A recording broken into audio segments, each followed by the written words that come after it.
So we're live. We have about 230 people registered, so we'll see how many make it. Really? Yeah. Nice. Oh, that's nice.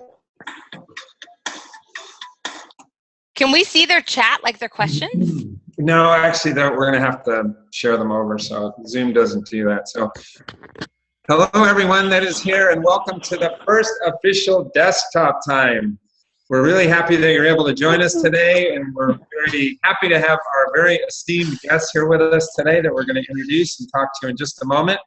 But we do thank you for taking time out of your busy day to join us today. We actually had a much higher registration than we thought was going to happen for this first one, and I entirely attribute that to our guests that we have here today because we're very fortunate to have them with us. So our guests that we do have with us, and most of you probably know these individuals, but we have Joanne Del Balso, who's there. Say hello, Joanne. Hello. Joanne is the owner of No Fuss Accounting and also runs a social media consulting business called Be Socially Awesome. She's an enrolled agent approved with the IRS with 30 years of accounting and tax experience, 25 years of QuickBooks experience, a contributor for Between Wall and Main, and an experienced speaker on a variety of accounting and social media topics. And we also have Mariette Martinez with us. Say hello. Woo! I'm here. What up? She's the owner of Mariette Martinez EA, your accounting and tax professional, also an enrolled agent approved by the IRS, certified QuickBooks Pro Advisor since 2007, a professional trainer and educator. She was selected as one of Intuit's 2015 Top 20 Firms of the Future, and also HubDoc's Top 50 Cloud Accountants of 2015. Right there, see it on the head. And we also are very fortunate to have Bridget Merton with us today, and she's here on behalf of Avalara. She's got the phone ready. And Avalara, if you're not familiar with it, is does real-time rate calculations and automatic return filing. Avatax is the go-to solution for businesses of all types and sizes. Avatax works with software you already use, probably from ERP or accounting systems to your e-commerce platform. And I was surprised to see that Avalara actually does over $100 million in taxes every day, and last year over $14.4 billion. So Bridget is here. She's the Strategic Alliance Manager, and she's going to be sharing more with us about how Avalara integrates with desktop in just a short while here. Yes. So thank you all for being here. Again, we definitely attribute the success of today's desktop time to having the three of you here.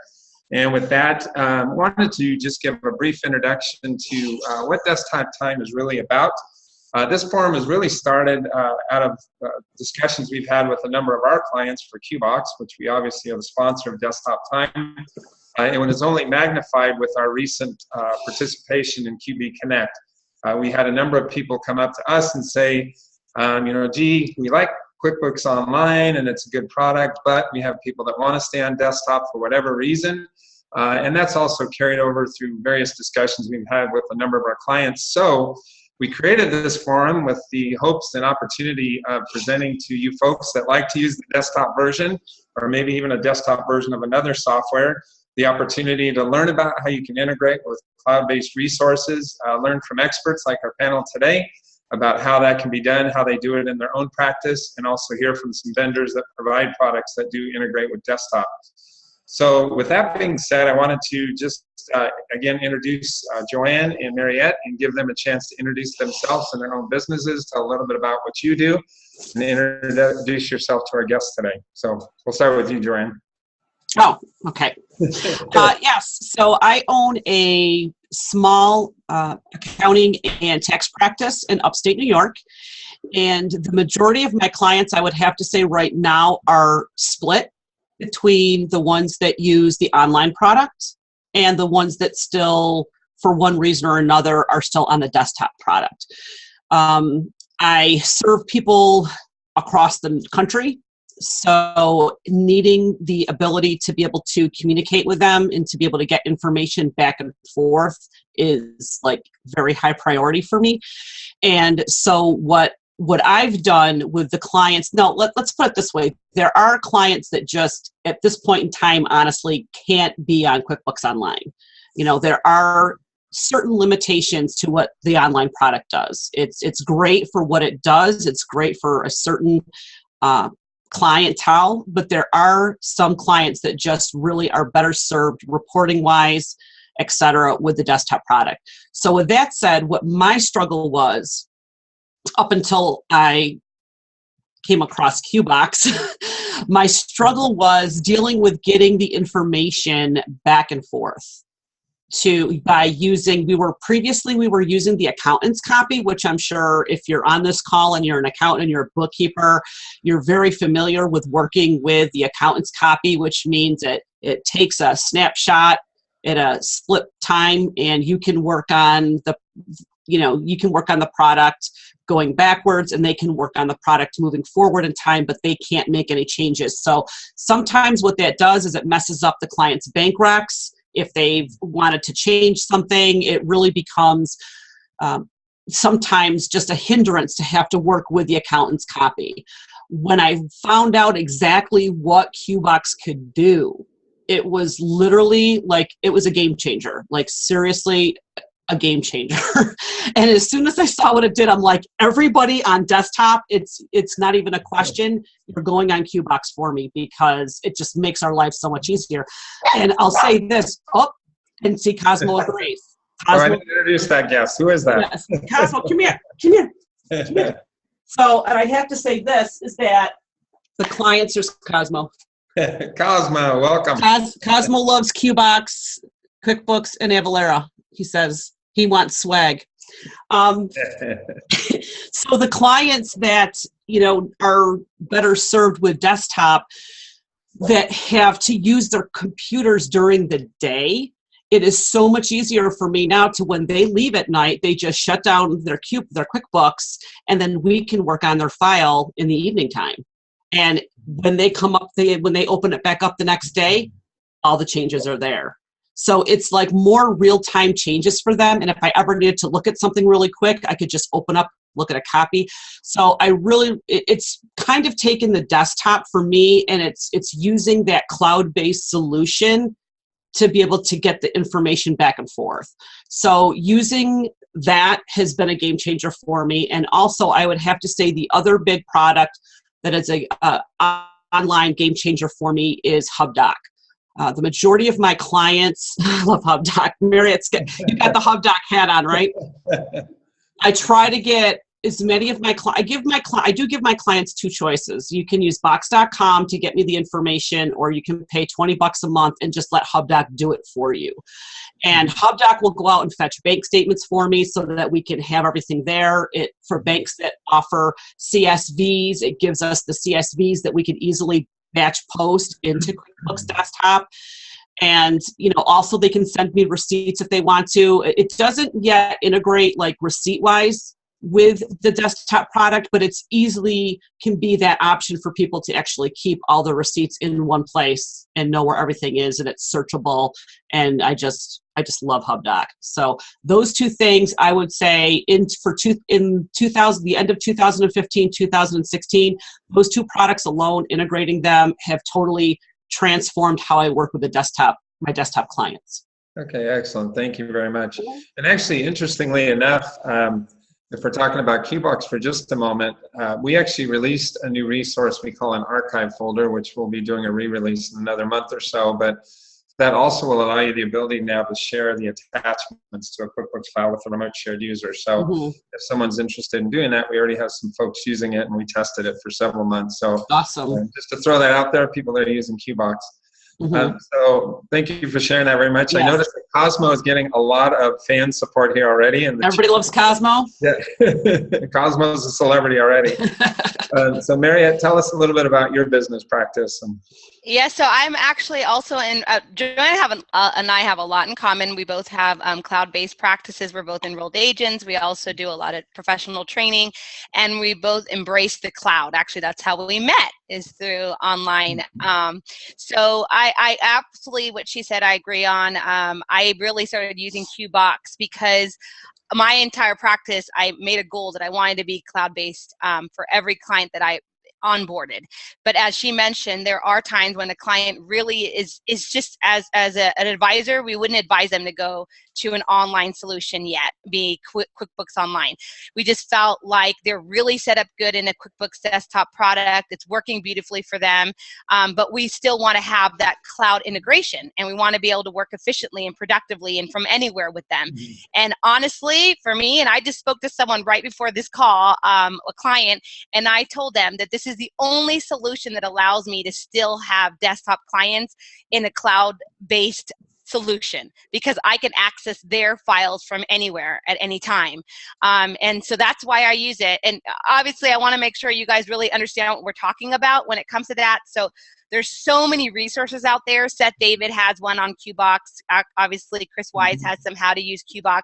But I really need you guys to go back and see how it works, because it's magical. Just like HubDoc is magical, that's why I'm wearing their hat. QBox is truly magical. You know, if you are an accountants that are out there, I met a couple accountants yesterday. I was in my tax update, 8-hour tax updates, and my head's like this right now. But I met 3 accountants yesterday, tax professionals, and they hadn't heard about QBox.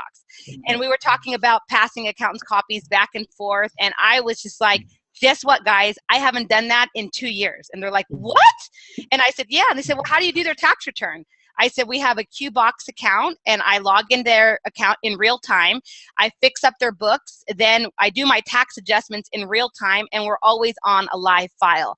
Mm-hmm. And they said, how is that possible? And I said, come tomorrow to our webinar, and you're gonna find. I seriously said that, so maybe they're on here today. But the point is they had no idea about it. And I think what this is really about today is that we want you to be aware that there is a solution to still support your desktop clients, but still embrace the cloud, which is what a lot of our proactive, you know, new accountants, these cloud advisors, these cloud integrators, that's what we call ourselves.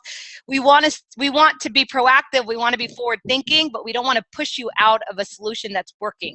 And so that's why we use QBox. So that's the first thing. The second thing I want to mention, how I use it, and this is more from an accountant's perspective, what I love, and I've been doing this for about a year now. And again, learn QBox. I don't want to teach you how to use QBox, but like he mentioned, there's specific folders you can create. So what I've been doing is I create a folder for an industry. So for instance, I do a lot of real estate developers and flippers and dealers. And so I've created a folder called real estate dealer in my QBox. And then I put a template in there. So I put a sample file in there that's like a full-blown QuickBooks desktop file. And then when I'm working on a new client that I'm training them, like that was a client before this, I was onboarding a new real estate dealer, I can open up that folder that has a template of a full-blown enterprise file of a dealer, and I can work on that file and teach them how to open it up. And I think Joanne's really good about creating template files, and I have that desktop template file in QBox, and I can open that from anywhere. So I don't have to restore it. I don't have to do portable copies. Gone, all of that. I just have it in a QBox folder, and I can open that anytime, anywhere, and whenever I'm doing training. So I've been doing that, and I think it's a really good way to create sample files and not save them in your box or your share file. Just save them in QBox, and you have access to them from everywhere. Right. I think the other thing too, and this happened to one of my clients about 3 months ago, and this is something that kind of doesn't get mentioned that often, but with QBox, it's basically a 3-way sync. So you have a file on your computer, the client has the file on their computer, and then the file gets backed up to QBox's server and then gets shot down to you. I had a client whose computer crashed and lost everything. But their file was synced with me and synced with QBox, and they got it back like that. Yeah. So that's like kind of a bonus to have that security, to know that I will always have an updated file and QBox will always have an updated file. So it really minimizes the amount of recreating of entries if the computer does die and one of their other backups, if they didn't. Let's face it, a lot of people don't do backups. I don't know why, but they don't. So it's a nice extra safe way for you to be able to know that your client at least won't be put on the task, or you won't have the task of having to recreate months of activity. Yeah, and you know what? I'm glad Joanne brought that up, because it is a backup plan. You know, nowadays when everyone does have things in the cloud, they forget you actually still have to back up some stuff. And so you don't have to remember to back up because QBox has a backup. And not only do they have a backup, they have a sequence of backups from different dates. So you can actually restore to a specific time. So for instance, what's happened with me is that a file's gotten corrupted. So we went ahead and backed up to the actual time when we know the file wasn't corrupted. And we did that because we had access to the QBox backups. So that was a really good point. I agree with that. Yep. And we actually have now a feature, because inevitably we'll have somebody that forgets to lock the file for whatever reason. So the engineers about 2 months ago released what we call a recovery folder now. So if a user did a bunch of work and then someone else locks it and does work and it syncs down to them, it actually kicks out that version of the file and creates a recovery backup. So it actually, for that purpose, it works very well. And I also want to just dovetail into what I think Joanne said, that QBox is not a replacement for things. It's just another tool, another alternative, because we're not going to replace desktop. We're not going to replace someone that's chosen a hosted solution for whatever reason they need to. But we're ever finding different use cases for the desktop and for QBox. For example, in one of our future desktop times, we'll talk about point of sale systems. And most of those folks are stuck on their local system and they're integrating their POS to a local desktop copy. So QBox works very well for that group of people. Some of them, you also mentioned, people that have slow internet love QBox, because while they're working in the file, it's a local instance. They're not subject to delays while they're trying to access a cloud server. So there's just been a lot of different use cases where people have said, you know, man, I'm glad I can stay on my desktop and continue using something like QBox. So, so I appreciate what you're saying about it. And we do hope, it's funny, I put in some of the comments that we wanted people that are desktop users to feel safe here. We don't want them to feel, you know, naive or stupid, or, you know, someone else is trying to convince them that they're choosing the wrong option. Fortunately, there are a lot of resources available to people. And we, for example, this morning I got a call from a gentleman where he was describing he had 2 remote users that needed to work simultaneously. And the next statement out of my mouth is, you don't need QBox. You need to find a hosted solution or a SaaS-based option. So, but for those folks that do need the desktop for whatever reason, inventory, point of sale, whatever the reason, we hope they give QBox a try, just to try, you know, as opposed to sending the accountant's copy, like you said. In fact, they'll remain nameless, but an individual at a past Scaling New Heights that works for a very large company local to us said that in one of his webinars or seminars, he actually told the accountants, why would you use an accountant's copy? Use something like QBox. So there's kind of a general distaste for the accountant's copy. Well, I think just because we've had some bad experiences, but just something I wanted to mention, because I saw it in the questions or the chat back and forth. So something that you can also use QBox for, which I love, is that you don't only have to use it for QuickBooks. So a lot of us were introduced to it or have started using it because of QuickBooks. Is really, for me, it's the only solution that's been able to work for me for desktop clients. Also, for that matter, I actually won't work with clients unless they're on QBox. So I think I've told Chris that, and he's like, okay, you're a little aggressive. But just because I want to stay true to my no, you didn't argue with it, but you know, I want to stay true to my model. And a lot of us, that's what we're trying to do. We're trying to stay true to our models, like any business owner, right? And so I have a client of mine that you know, we've been working together for 7 years, and I'm so excited because he said, I've been telling him, I'm warning you, like, if you don't get on QBox, I'm not going to be able to help you anymore. He's like, I don't believe you. I don't believe you.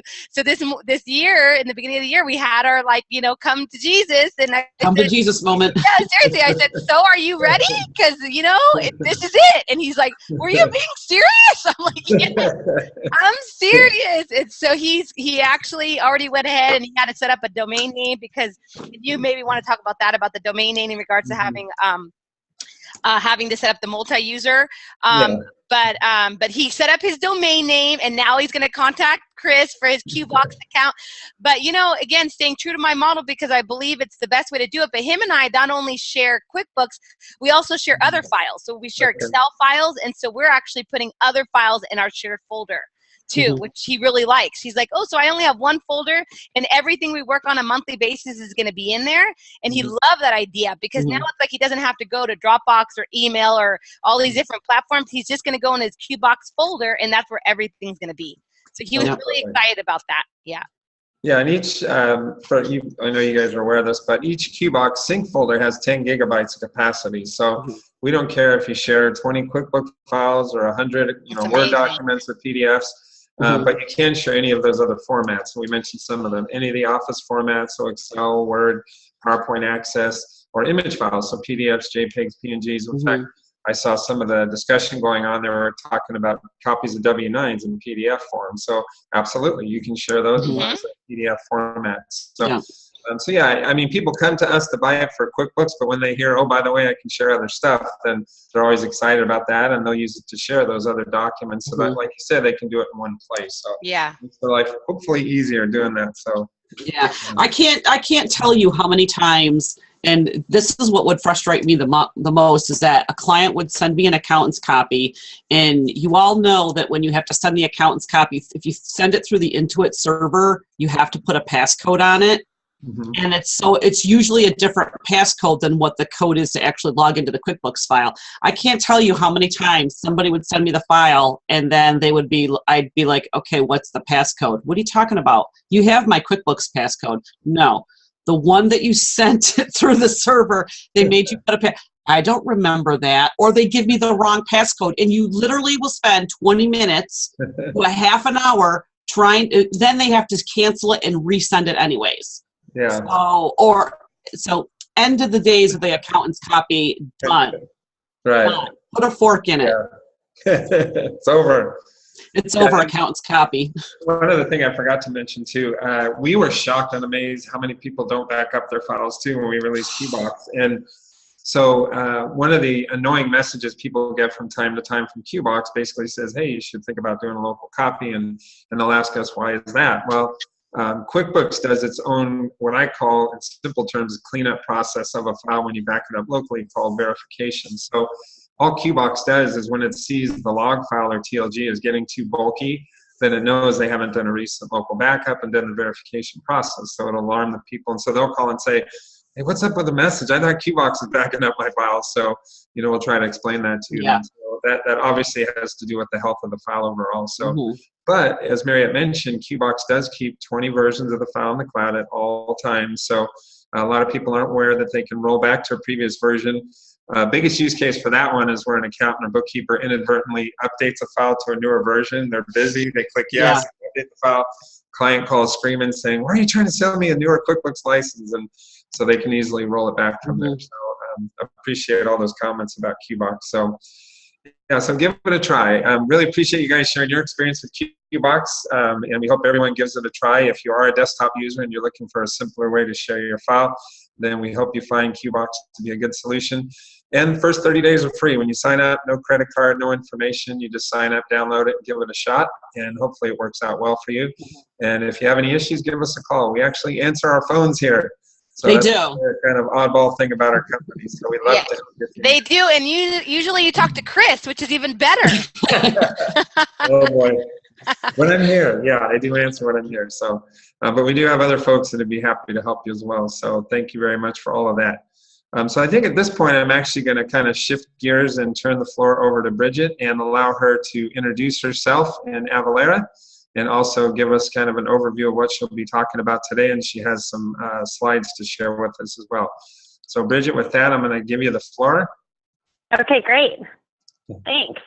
Thanks so much. Well, that was great to learn more about QBox, and I feel like I need it. I don't know. I'm all excited about it now. I love that file feature. I think that's great. Okay, so with that, I think, let me see. So can everyone see my screen? I can see it, yeah. Okay. We can see your here line. we go. There we go. Oh, don't give it away. Don't give it away. Okay. That was great hearing all that information. And I think this really ties in what I'm going to talk about. And overall, the theme I'm talking about is outsourcing, right? And your clients already are doing that. They're outsourcing a lot of what they do to you, for you. And Avalara tries to take that and outsource sales tax. So to help the accountants with their clients and help your clients kind of take something away that, isn't great for them or their business, and help them with that. And since it's 2017, I know we're all thinking about our New Year's resolutions, and I'm really thinking about, how can outsourcing helped me personally, kind of in the last few weeks. So I'm a working mom, and I know there's a lot of working parents out there, and I love working. I love working at Avalara, and I love being a mom, and there's tons to do in both those jobs. But one thing I hate is the laundry, right? Like, I hate doing laundry. It takes up all my time. I'm not great at it, and it's just a burden. So, I think that's a great example for how Avalara can help businesses. So what I'm going to do is outsource my laundry in 2017. And my girlfriend was telling me about this app called TaskRabbit. And you can go on this app and they can come and do anything. They can clean your house. They can do your laundry. I'm Girl Scout cookie mom. I might have them go pick up the cookies. So I'm really going to take this outsourcing, into my life this year. So just think about that a little bit while we go through this. And, kind of why does sales tax matter to businesses? So, I think they gave it away, but what we're looking at here, I usually ask, it's lions, tigers, and bears. And I really think of this as sales tax, use tax, and audit. And these can be really dangerous to your company's business, right? And we're going to learn a little bit more about that. Then I'm going to take you down the Avalara Orange Brick Road. For those of you that don't know Avalara, we bleed orange here. This is my Avalara headset. We love orange, so I'm going to show you how we can help people out. And then we'll all go and live somewhere happily ever after under the rainbow. Avalara is headquartered in Seattle, which is also known as the Emerald City. And so I kind of did a little Wizard of Oz theme to make it more exciting to talk about sales tax.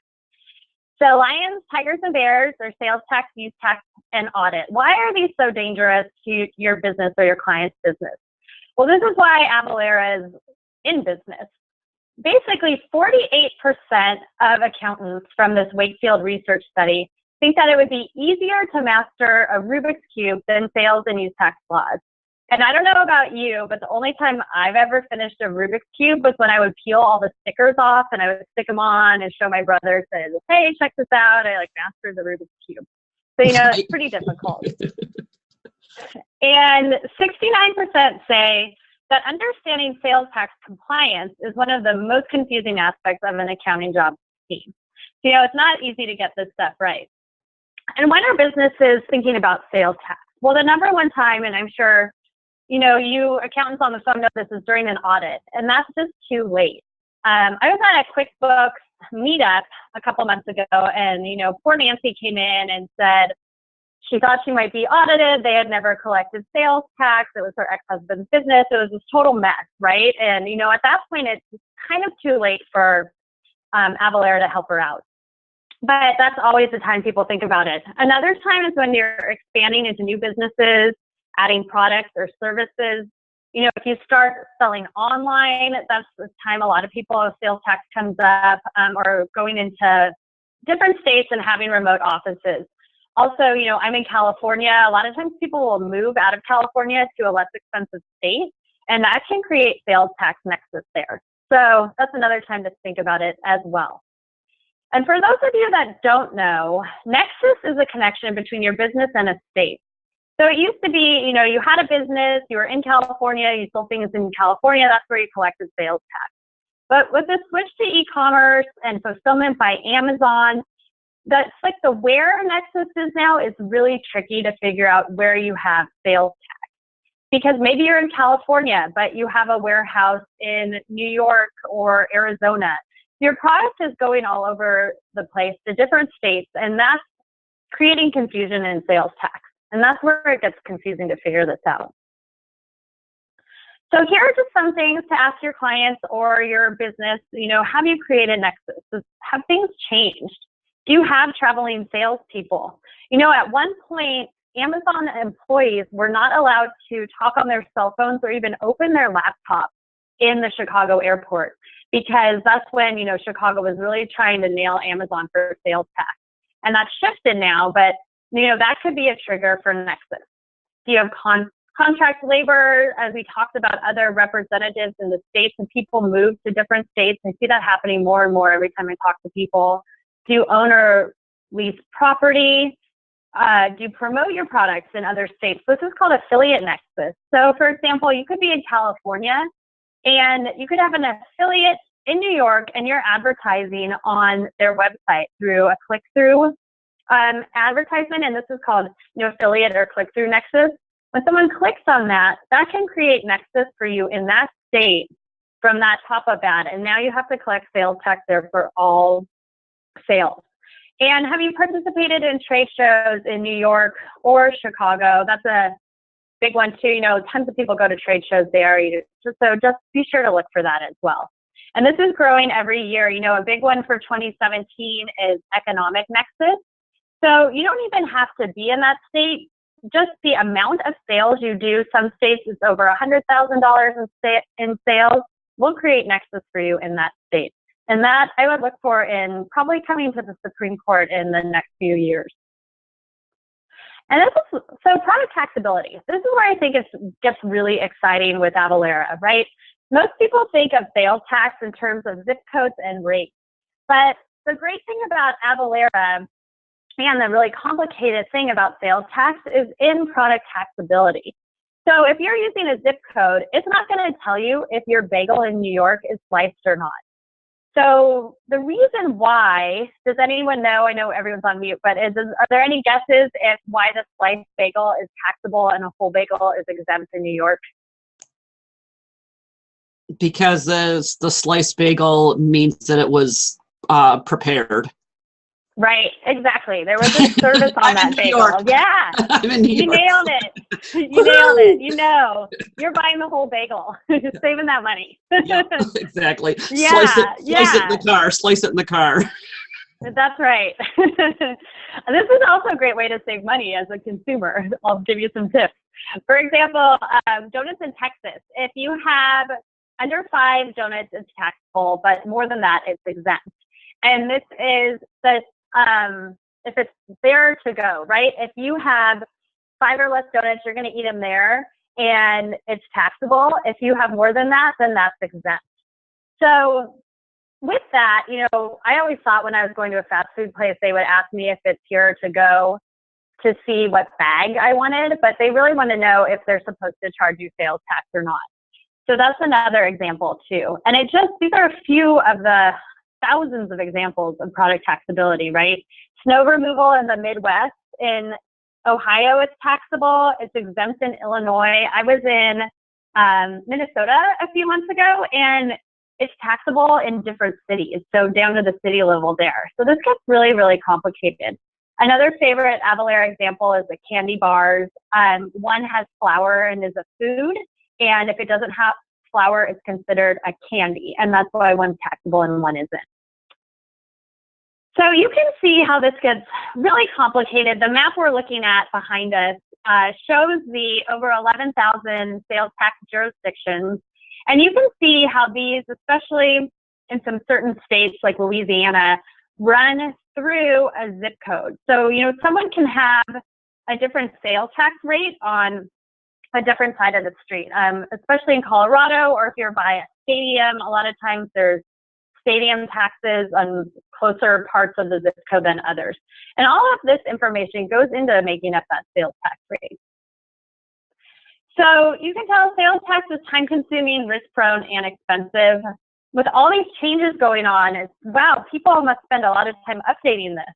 But from the same study that we talked about earlier, 44% of businesses can't remember the last time they actually updated their sales tax process. And 48% believe that an auditor would find a mistake, right? So you're doing all this work and you don't even think you're doing it right. And the average cost to manage this is about $114,000. So I have a quick story about this. In my past life, I was a meeting planner for a large, very large Fortune 30 company. And I was launching an event in Europe. So I had a really short time. We were really moving really quick at this company. I had about a couple months to launch this whole event start to finish and have it go live. So part of it, I was about to launch the website and we were trying to figure out, how much to charge and all of that information. So my manager said, hey, great, before we launch anything, we have to have a meeting with the VP of Worldwide Tax.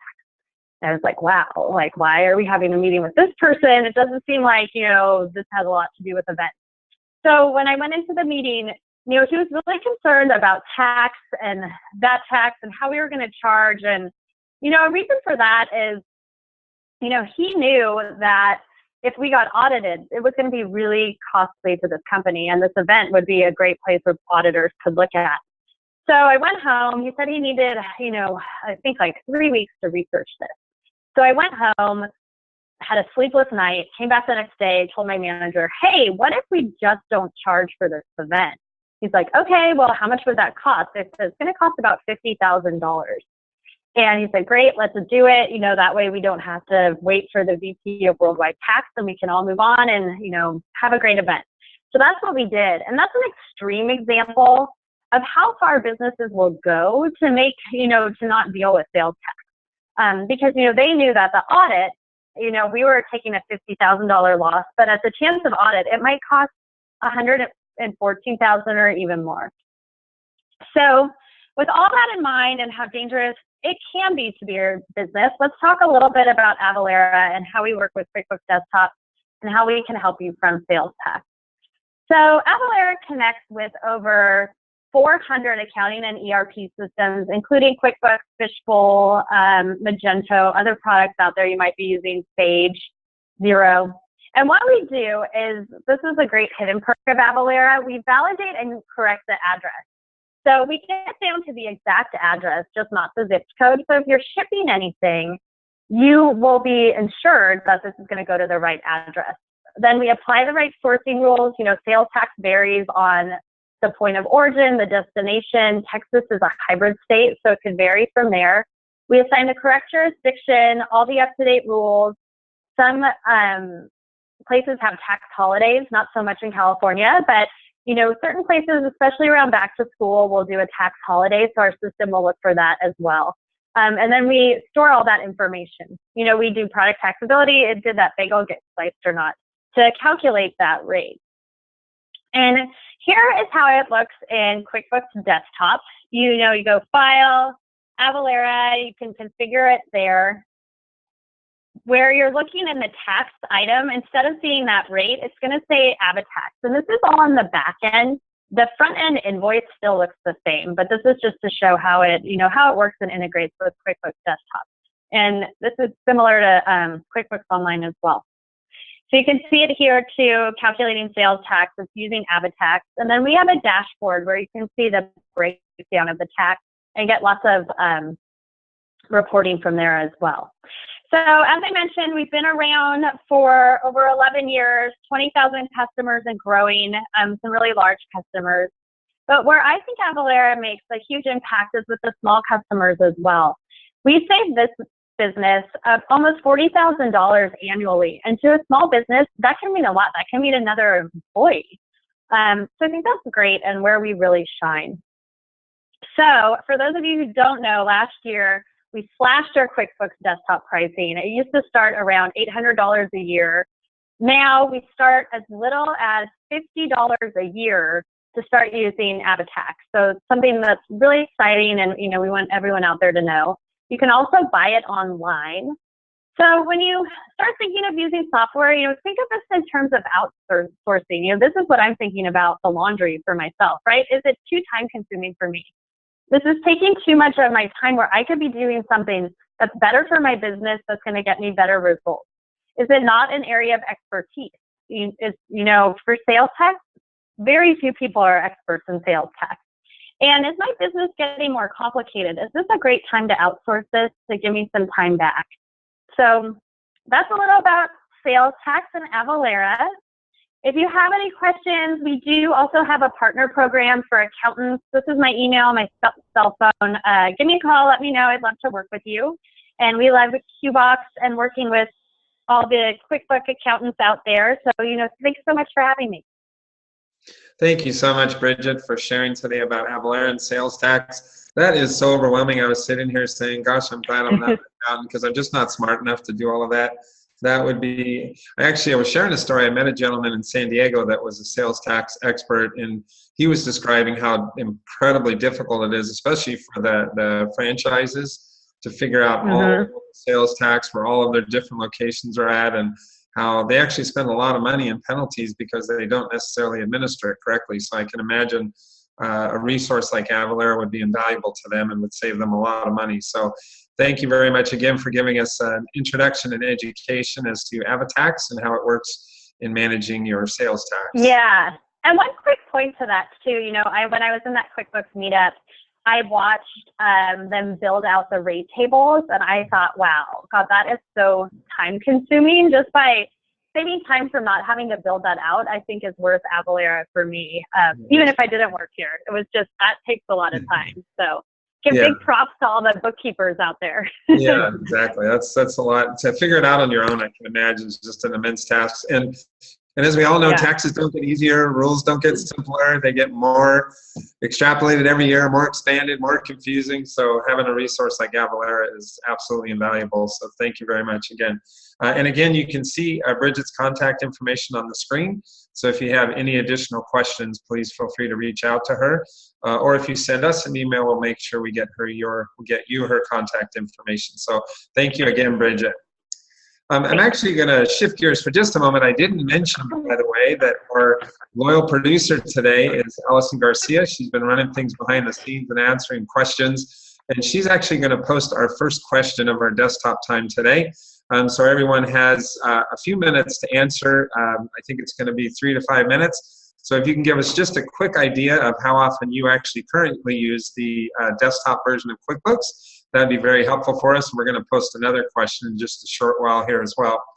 I'm not sure, Bridget, if you can turn off your screen. Yeah, do you want me to stop sharing it? Yeah. Yeah, if you don't mind. There we go. Did that work? Okay. Yeah, that did. Perfect. Thank you very much. So thank you very much again to our panelists. I did want to go ahead and open it up for some question and answer. I know some questions have been flying by, and Allison has been very capably answering those. But if anybody that's watching today has some questions for any of our panelists, you can go ahead and submit those now, and we'll try to pick some of those questions within reason.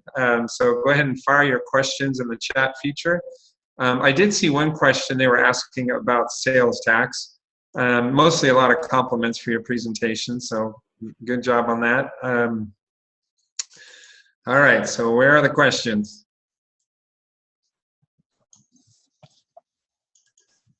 By the way, Cosmo's name is spelled with a K, in case anyone. Uh-oh. That's the first question. So how is That was the first He's question. been misrepresented. He's been misrepresented. I think we'll have to make that a question during the next desktop time. How was Cosmo's name spelled in our first? Yes. Yes. That'll be our quiz to know if you actually were paying attention and if you actually know what Cosmo's name is. Should we do a quick show, like on how it works, in case they want to kind of see it just visually, someone that's never seen QBox before? Yeah, we could actually do that. We're not really set up with a demo on this particular computer, so I can share my screen real quick. Well, I appreciate being teed up like that, and I'm really going to swing and miss here. But if someone is interested in QBox, you can actually, from the homepage of the website, sign up for our next webinar, which I believe is taking place this Friday. Or you can have your own individual demo if you like. Or again, you can just give us a call, and a lot of times one of us would be more than happy to just kind of give you a quick introduction and run through it with you. So if someone's asking to please show QBox. Okay. All right. So I don't know if I can pull this off, but let me make an attempt to switch screens here. Chris, is it just to make sure they know? So I'm on QBox. I'm on QBox.coraltreetech.com. Is it the one where it says register for demo or register for webinar? Is that where? Yeah, that's correct. In fact, let's at least do that. I'll pull up the web page and share my screen. One of the questions I saw, I'm not sure if it was answered or not, is somebody had asked if they need to have QuickBooks Accountant Edition for desktop in order to work with QBox, or can it work with just QuickBooks Pro? So actually, and that's actually a broader question. The answer is no. You can use any version of QuickBooks, and we get calls quite a bit, people asking, do they have to have the common version between their shared users? And the answer is no. They do need to have common year. So the way I usually describe it to people is it's no different than them walking to your front door with the file on a good old jump drive, whatever you need to open the file. Same thing with QBox. So we're helping to get the file from place to place, or the updates from place to place. but you do need to have a corresponding year of QuickBooks. Doesn't have to be a corresponding version, but you can use Pro, Premier, Contractor version, Accountant's version.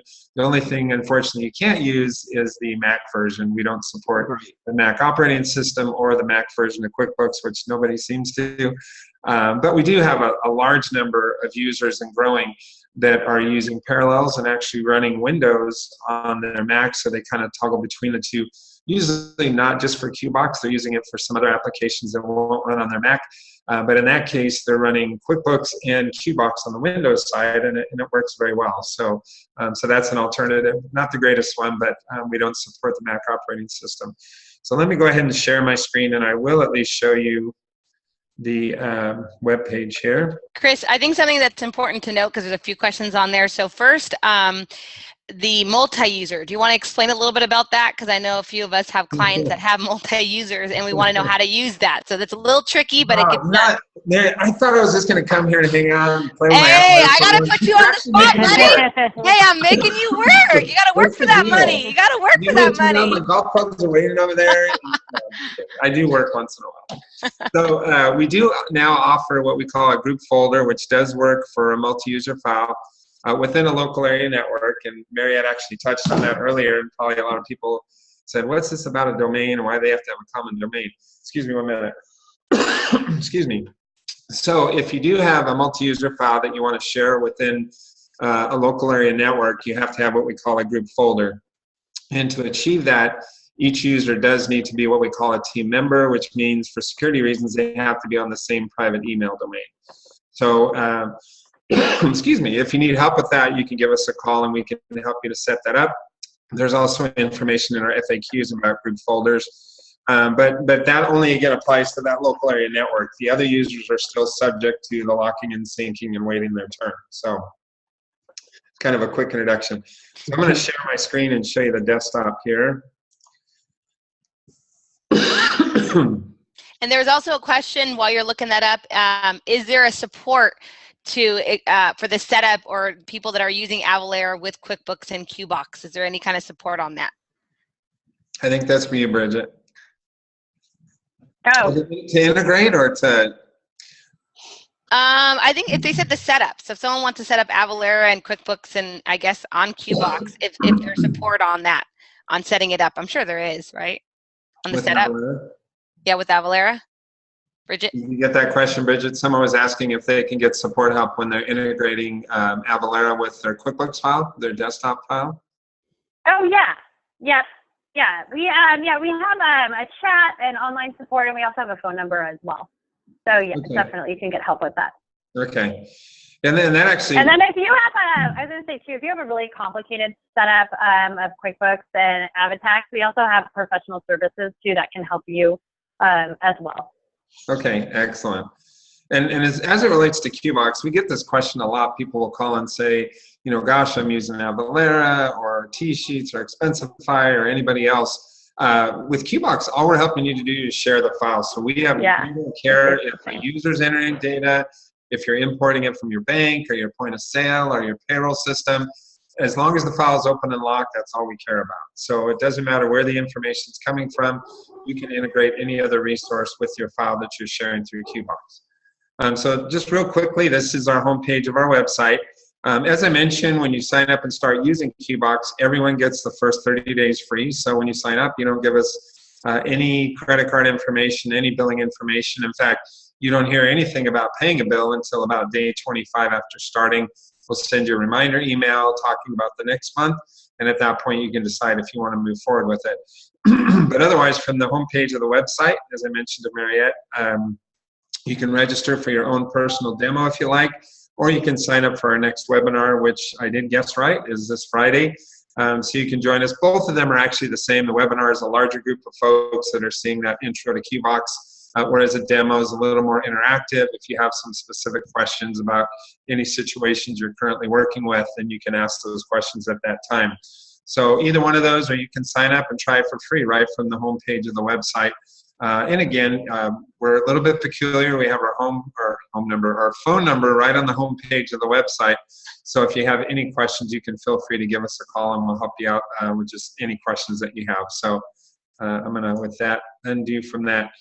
So I think we finished our question. So we have our results from that question, and you have our percentages to publish? Okay, Allison's feverishly working on it. By the way, we're being hosted today. There's the results. So the people that are participating today are using desktop. 87% are using it every day. Wow. So that's something that hopefully, again, the folks that are joining us here are the ones that want to learn more about how to enhance their desktop experience. So thank you very much for those results. We're going to go ahead and post our second question as well at this time. And again, I do think we have some other questions that popped up. Yeah, you have one that's asking if you support Canadian QuickBooks, if QBox supports Canadian's QuickBooks. Yeah, we actually, interestingly enough, we have a large volume of users in Canada. So we definitely support the QuickBooks version in Canada, in addition to the payment method, which was something we had to change about a year and a half ago. But we do have a large block of users in Canada that are actively using QBox with their QuickBooks. Someone's mentioning a question here about the Mac desktop. They're still selling 2016, but it's going to go away in the future. And actually, I just heard that today, actually, that's going to take place. As most of you know, the Mac version of QuickBooks has always been, I'll politely say, the stepchild, the desktop version. So they haven't really kept abreast with the most recent updates to the desktop version for PC. So it doesn't necessarily surprise me, but that is happening. So those folks are going to be faced with the choice of choosing QuickBooks Online or going with another solution, maybe via Parallels, as I mentioned. Okay, we have another question here. Our clients call cameras like how to give instructions and pay on to have the client set up, or is it fine to continue to just have them call you? Very good question. So with QBox, basically the majority of our users are accountants and bookkeepers, and in those instances, they mostly prefer to set up the folders themselves. For us, it absolutely doesn't matter. Whoever sets up the folder has our billable relationship for the sync folder. And they also have a few administrative controls that the shared users don't have. We actually, as of a few weeks ago, are now providing the owner of the folder the opportunity to make shared users administrators. So there's still a small subset of features that are only provided to the owner of the folder.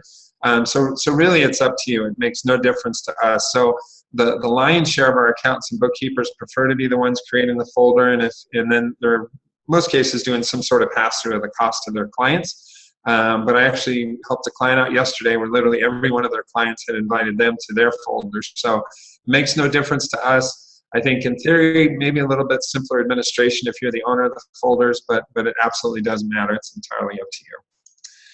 Okay, last part of a client powers computer off at the end of the day, can QBox be used to load their file? Okay, so I'm not necessarily sure if I understand the question. What thing QBox does do when people ask about power, a nice feature of QBox is that you really only need internet at 2 times. 1, when you open and lock the file, and 2, when you close and sync the file. So if you have a file open and locked, and let's say your power goes out or your internet goes out, QBox always protects the locked users. So they'll retain that lock until they're able to complete a successful lock of the file. Conversely, once in a while we'll have people ask, well, gee, what if Fred goes home for the weekend? I usually call it weekend fever, where they slam their laptop shut, they don't want to wait for QBox to sync, and they run home.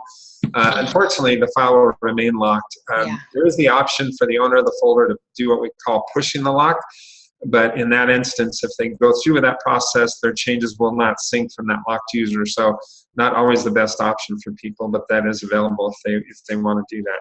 Chris, can I interject real quick? Yes, so what's really important for us all to know is that when we implement this with our clients, Joanne, I definitely want to hear your side. So when I talk to my clients about this solution, and they obviously know it's really exciting and we're going to implement it, but we have a meeting just to do it. So we set it up. I teach them how to open it. I teach them how to close it. I teach them how to look at where it's syncing. And then when it's synced, the beautiful little, green arrow, I don't know if it still is. And the red X means don't do anything, like wait, so I teach them all those kind of things. So basically, before they even start, they're aware of how this all works. And so a great question was that, Larry, was that, if they closed it right and they go home and they shut down the laptop, as Chris mentioned, who cares? Because you're in the live file. Now, if they shut down the laptop before letting it sync and do all those things we taught them to do, then we're going to have to bother them and call their cell phone and say, you're going to have to open that laptop up again. You're going to have to let it sync up and then close it back. But hopefully, just so you know, you definitely don't want to just say, get on QBox. You want to walk them through it 30 minutes, 1 hour of your time. So that way it can just create a much better, efficient method of working together. You don't just want to tell them to get on and that's it. You do want to spend a little time on educating them on the product.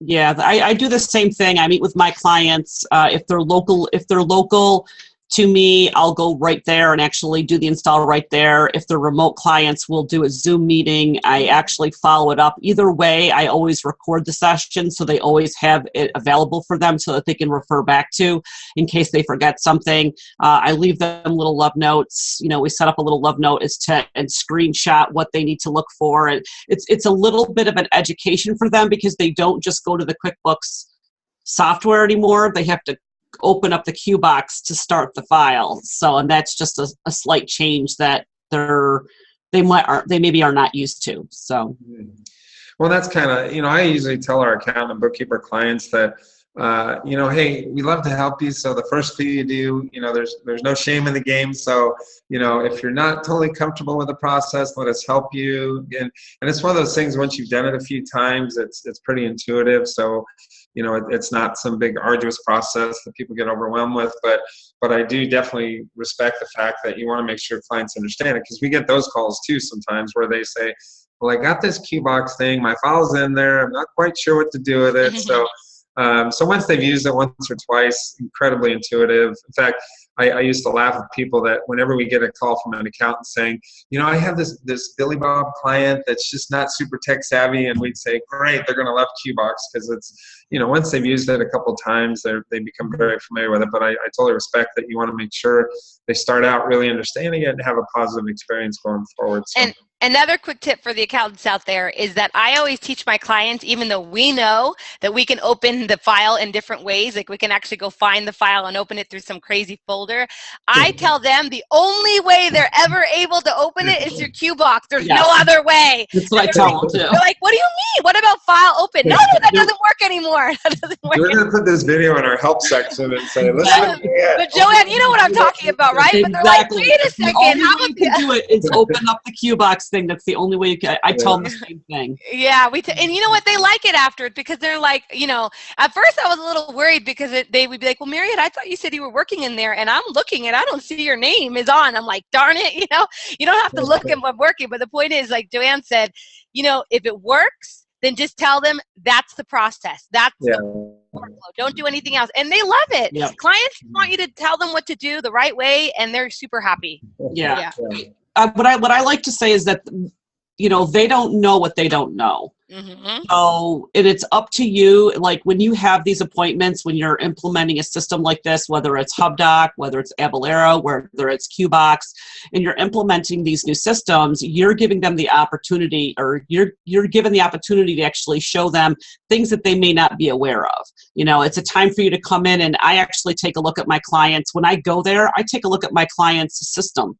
I actually look at their computer and look at their hardware and say, do they have enough RAM memory to continue to successfully operate desktop? There's a lot of people that are still using older systems, and if you at least give them a heads up to connect with a computer person and make sure that they have a system that's running at peak performance and giving them these little things that are going to make their lives easier, it's like they're going to be blown away, and it's just going to be added value that you can give to them. Yeah, absolutely. Chris, one last thing, because I don't want people to feel like we're not answering their questions. So Molly asked, can an accountant and client be in QuickBooks files at the same time? No. Okay. So I'm going to give a two-part answer. So traditionally, the way QBox works, a locked user is the only one that can work in the file. So the other remote shared users can still open the file, view transactions, and even run reports, but only one user can make edits to the file at any given time.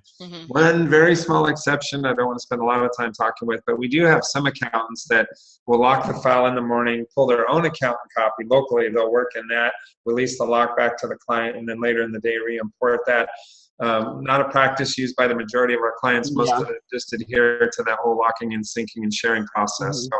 So unfortunately, the answer is no. You need to, one user can make edits at a time. So. And the other one, just to follow up with this one, is how does multi-user then work? Like if you're in the same local environment? Yeah, so with the group folder, essentially what it does, so otherwise each QBox user has their own local QBox client installed and they're pointed to their own directory for that particular user. With a group folder, what we're doing is we're taking a group of users and pointing them to a common directory. So they're all pointed to a common instance of the file. So when they convert to a group folder, they now are a part of a group, and that's what actually the remote users will see, that someone in that group has the file open. It could be one of them or three of them. Right. If somebody in that local area network has the file open and is doing work, remote users will see that it's locked by that group. But anyone in that group can work on the file at the same time. So because again, it's pointed to a common instance of the file. So they can still be in multi-user mode, basically. Yeah, they still can be in multi-user mode. Okay, and there's one last question that's sitting there from Christina. She said she is a paralegal, and she was asking if she can add Word documents to a QBox folder, which the answer is yes, right? Yeah, absolutely. So we know we do have a handful of people that purchase QBox to sync the other stuff. The majority are QuickBooks people that, oh, by the way, I can share this other stuff. So the answer is absolutely yes. You can share Word docs, Excel, image files. So and as many as you want, up to the 10 gigabytes. So, which if you're doing Word docs, a lot. Yeah.